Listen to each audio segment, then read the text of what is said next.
Aujourd'hui est un grand jour pour l'avancée des droits humains. Le vote de la proposition de loi interdisant les thérapies de conversion en France est un jalon de la longue marche pour la liberté des êtres humains, la liberté pour chacune et chacun de disposer de son corps comme de son cœur, et tout particulièrement pour les personnes LGBTI.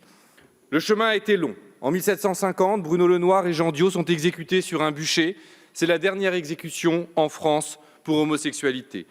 Mais il faut attendre la grande révolution pour qu'enfin soit aboli en 1791 le crime de sodomie. C'est la première grande avancée pour la liberté des personnes LGBTI. En 1905, la loi sur la liberté de conscience et sur la séparation des églises et de l'État desserre l'étau de la morale religieuse. La laïcité garantit à chacun et à chacune de ne devoir vivre que selon les lois.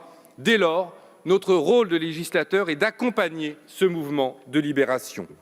En 1982, le programme commun porté par François Mitterrand dépénalise l'homosexualité des jeunes. Il en finit ainsi avec une discrimination instaurée par le maréchal Pétain.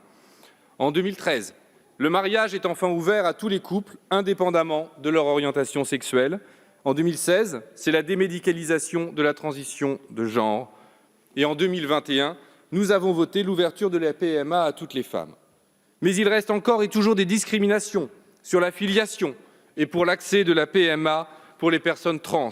Il faudra y revenir et nous le savons, nous y reviendrons. La conquête des libertés est jalonnée par ces grands acquis obtenus par la loi. Mais la liberté, ce n'est pas seulement une affirmation théorique. La liberté, c'est d'avoir accès à ses droits, concrètement, sans entrave, sans discrimination. Être libre, c'est pouvoir. La liberté, c'est la possibilité effective de vivre, sans crainte, sa vie affective et sexuelle. La liberté de tenir la main de son compagnon ou sa compagne dans la rue, ou de s'habiller conformément à son genre, sans craindre les violences. La liberté d'aller au travail, sans craindre d'être discriminé ou harcelé. La liberté, enfin, de ne pas subir une torture épouvantable qui tenterait de faire croire que l'homosexualité et la transidentité seraient des maladies et qu'il faudrait en guérir. Voilà ce que signifie notre vote aujourd'hui. Il n'y a rien à guérir et ceux qui tenteraient de le faire croire sont des criminels. Ils seront poursuivis et leurs victimes protégées par la loi. La liberté demande non seulement de proclamer des droits, mais aussi de punir ceux qui les bafouent. Cela demande une action positive de l'État et pas seulement le vote de la loi.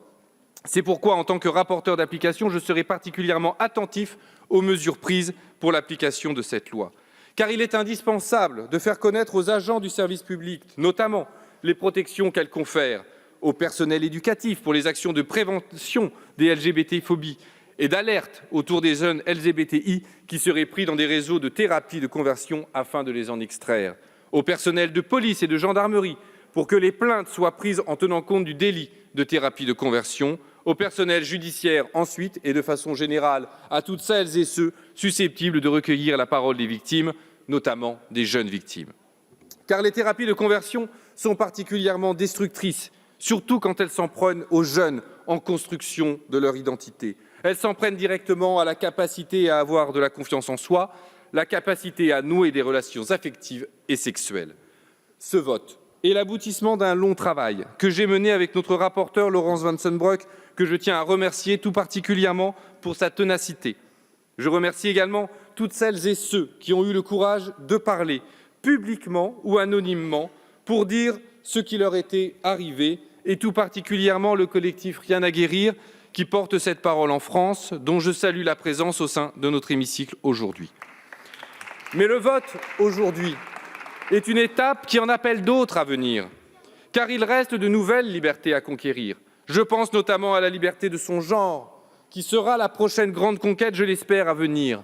Le libre choix du genre à l'état civil doit être inscrit dans la Constitution, doit être mis en œuvre. Nous nous y attellerons avec la victoire du programme L'Avenir en commun porté par Jean-Luc Mélenchon et l'Union populaire. Mes chers collègues, les libertés ne sont jamais acquises. Elles sont conquises par le peuple et elles ne sont jamais définitivement gagnées. Il existe toujours des forces réactionnaires qui veulent revenir en arrière.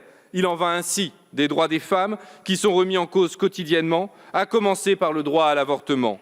Nous devons garantir les libertés individuelles et collectives avec le plus haut niveau de protection possible. C'est pourquoi il faudra inscrire dans cette liberté du genre dans la Constitution, avec les autres libertés, le droit à l'avortement et le droit à mourir dans la dignité. Nous voterons avec plaisir cette loi.